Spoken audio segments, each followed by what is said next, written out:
Hello and welcome back. This is the second video. These are the ones that you might want to skip if you're not interested in decentralism. I'm actually going to begin to read the Decentralist Manifesto itself today. Yesterday it was a preface, which I thought was worth you hearing. It was interesting to me to see my thoughts. Remember, this is almost 40 years ago. Sorry about the focus. I don't think it's worth doing too. I had thought about retyping the whole thing so I could put it online, but I think it's actually meant to be heard, not read. So you could listen to it and not even look at the screen. That would probably be the best thing to do. I think there is such a thing done. I'm not sure even what it's called, a sound blog or something like that. But in any case, that's what I'll consider. The work is about 50 pages long. I'm going to go over it and read just until it seems like, all right, that's a comfortable place to stop. Maybe 8-10 minutes. We'll see. Maybe shorter.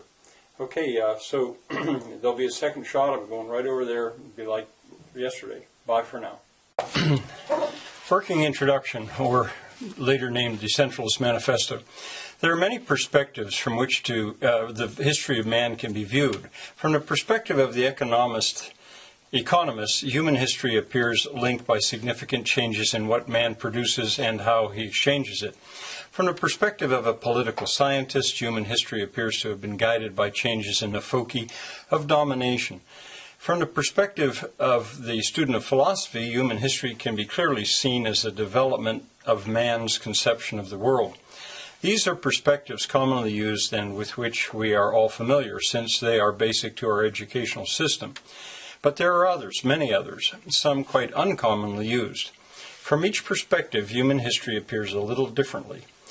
As if human history were a huge hall filled with pillars. When we change perspectives, some things become visible and some things become hidden from view. Taking a look from an uncommon perspective is a somewhat hazardous thing to do, but the experience can also be very enlightening. And it is from such enlightenment that we approach this book. The perspective from which we view history is that of a decentralist.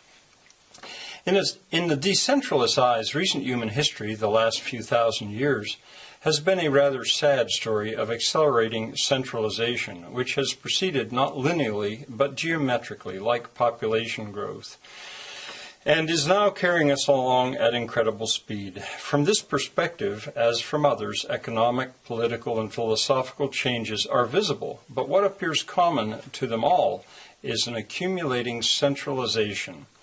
This accumulation is the pride and joy of many who view history from other perspectives and they apply to it names like universalism, standardization, one-worldliness. But to the decentralist, the trend is a very ominous one. As a decentralist surveying human history, I start as far back in time as I can. I cannot safely go back any more than some 500,000 years, because before that time, the human ancestor's brain was much smaller than ours today and perhaps cannot properly be called human. It is very tempting to begin human history back with these hominids, as our small-brained ancestors are called, however, because what we know of them tends to support decentralist arguments. But to pick up the line at roughly 500,000 BC, what we find is our primitive ancestors in very much of a decentralized state. Both recent archaeological discoveries have given us convincing proof that 500,000 years ago man was a hunter who lived and hunted cooperatively in units of 9 to 11 males to a hunting band, supporting a society of roughly 50 individuals.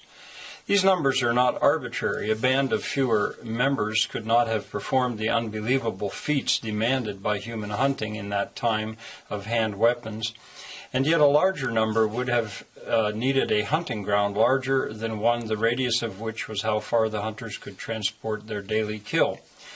Thus, logistics demanded that man spread himself thinly over the earth in units of roughly 50.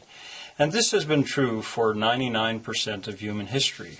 Quote, When the modern anthropologist asserts the essential unity of mankind as resting on the hunting way, he refers to the 500,000 years minus 5,000, when, if our children were to eat, we killed animals large enough to feed us all. Unquote.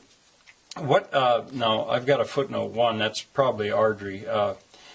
What accounts for the missing 1%, or 5,000 years of human history, has been the development and spread of agriculture.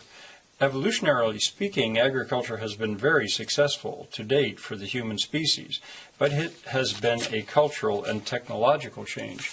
Genetic changes cannot proceed so fast, and the genetically determined patterns of behavior set up by our long hunting past are still with us. Quote, "Human hunting is made possible by tools, but it is far more than a technique or even a variety of techniques. It is a way of life.